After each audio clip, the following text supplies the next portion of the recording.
حضرت حسین رضی اللہ تعالیٰ جب مکے سے مدینہ منورہ سے چل رہے تھے تو اس وقت سب نے روکا تھا. ان کے چچا ہوتے ہیں حضرت عبداللہ ابن عباس رضی اللہ تعالیٰ، ان کے روکنے کا انداز الگ تھا کہ بیٹا یہ کوفی ہیں، ناقابل بھروسہ ہیں، بہت سب کچھ ساری دہائی دی، نہیں مانی. یہاں تک انہوں نے کہہ دیا، الفاظ تاریخ نے نوٹ کیے ہیں کہ بیٹا اگر مجھے یہ امید ہوتی کہ میں تمہاری سواری کے آگے لیٹ جاؤں تو تم رک جاؤ گے تو میں لیٹ جاتا، لیکن مجھے امید یہی ہے کہ تم رون کر کے نکل جاؤ گے، تمہارا ارادہ اتنا پختہ ہے کوفہ جانے کا. بیٹا اگر کچھ نہیں مانتے ہو تو اتنا مان لو کہ ان عورتوں کو ساتھ نہ لے جاؤ، عورتوں اور بچوں کو ساتھ نہ لے جاؤ. لیکن یہ بھی بات نہیں مانی جا سکی، حالات اس طرح کے تھے.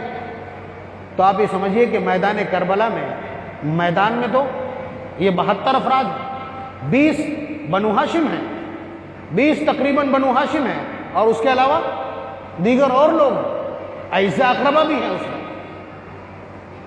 تو آپ سمجھیے وہ لوگ خیمے میں موجود ہیں، 20 19 سال کے، 18 سال کے نوجوان قتل ہو کر کے گر رہے ہیں، اور وہ سب دیکھ رہے ہیں.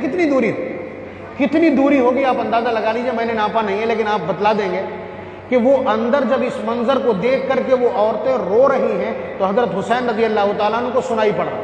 گھمسان کے رن میں اور چلتی ہوئی جنگ کے بیچ اگر آواز کانوں میں پڑ رہی تو اس کا مطلب یہ ہے کہ بہت قریب میں خیمہ تھا، خیمہ بہت قریب میں تھا، یہ ماننا پڑے گا نا. جنگ کے دوران حضرت حسین رضی اللہ تعالیٰ عنہ روک کر کے اور گئے ہیں عورتوں کو سمجھانے کے لیے کہ یہ تم نے کیا کر رکھا ہے، اے کاش میں نے حضرت عبداللہ ابن عباس کی بات مان لی ہوتی اور تمہیں ساتھ نہ لایا ہوتا، تم ہمارے لیے کم ہمتی کا سامان پیدا کر رہی. جس کے نوجوان بیٹے قتل ہو کر کے میدان کے گوشوں میں گر رہے ہوں وہ مائیں اندر سے کیا رو بھی نہیں سکتی، لیکن اس پر بھی پابندی ہے، شہداء کے قتل پر رویا نہیں جا سکتا. اور کوئی بتلا دے، کوئی لال ایسا یا کوئی ایسا علامہ وقت کہ جس کے پاس کوئی بیمار روایت کا بھی حوالہ ہو، تاریخ کی کسی ایک کمزور سطر کا حوالہ ہو کہ ان میں سے کسی نے خیمے کے باہر قدم رکھا ہو. خانوادہ نبوت کے چشم و چراغ بجھ رہے ہیں، ان کو قتل ہو کر کے گر رہے ہیں. منظر آپ کو معلوم ہے کیا کیا ہوتے ہیں. اس کے باوجود ان میں سے کوئی نکلا ہو، ہماری عورتیں میک اپ کر کے اور اس کے بعد اس ڈھانچے کے پیچھے چل کر کے رو کر کے اور تماشا کر کے کوئی تیر مار رہی ہے، کوئی عبادت کر رہی ہے. یہ وہ کون سا اسلام ہے جسے وہ زندہ کر رہے ہیں؟ جن کے لال گر کر کے وہاں شہید ہوئے، بتلا دیجئے حضرت حسین کی شہادت پر حضرت زینب نکلی ہو، کوئی بتا دے.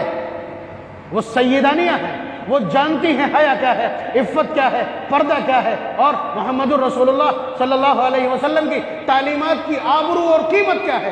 بچے شہید ہوئے ہیں، ہوا کرے، محمد الرسول اللہ کا دین سرخرو ہونا چاہیے اور اس کی حدود قائم رہنا چاہیے. یہ ان کا مشن تھا، اس مشن کو پیروں تلے رون دیا. تو آپ اندازہ لگائیے شہادت پر رونے کی پابندی پہلے سے ہی، اور خود اس میدان میں یہ ثابت کیا جا چکا ہے. ان خواتین، ان نوجوانوں کے، ان شہید ہونے والے شہداء کربلا کی ماں اور بہنوں نے اور بیٹیوں نے یہ ثابت کر دیا ہے کہ شہداء پر رویا نہیں جا سکتا، اس پر ماتم نہیں کیا جا سکتا. قرآن کریم کی آواز ہے وَلَا تَقُولُوا لِمَنْ يُقْتَلُ فِي سَبِيلِ اللَّهِ أَمْوَاتٌ وَلَا تَحْسَبَنَّ الَّذِينَ قُتِلُوا فِي سَبِيلِ اللَّهِ أَمْوَاتًا. انسانی طبیعت ہے کہ اچانک غمگین ہوئی، لیکن جیسے ہی دلاسا دیا گیا، حوالہ دیا گیا تو خاموشی. اس کے بعد آواز نہیں آئی، اس کے بعد خیمے سے بھی آواز نہیں آئی ہے.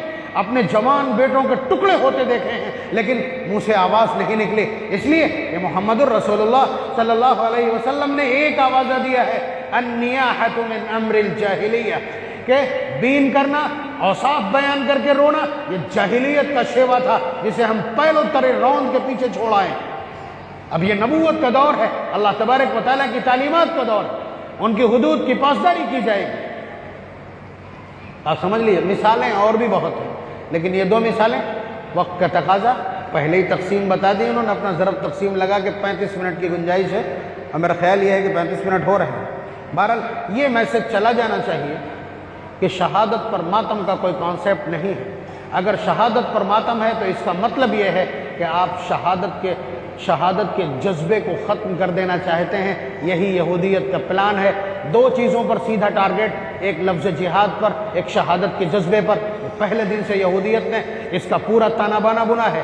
جس چیز پر افسوس کیا جائے گا یا افسوس اسی چیز پہ کیا جاتا ہے جو قابل نفرت ہوتی ہے، افسوس اس چیز پر ہوتا ہے، ماتم اس چیز پر ہوتا ہے جسے درگھٹنا کہا جاتا ہے، یعنی بدقسمتی سے واقع ہو جانے والا کوئی واقعہ۔ اس کا مطلب شہادت قابل نفرت ہے، شہادت ناقابل قبول ہے، شہادت ناپسندیدہ ہے، اسی لیے تو ماتم ہے۔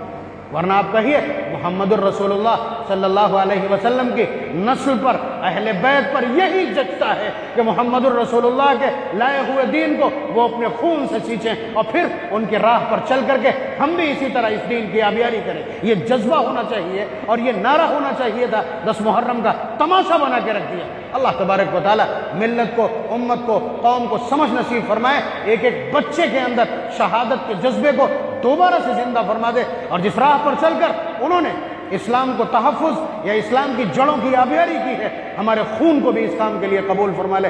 وآخر دعوانا ان الحمد للہ رب العالمین۔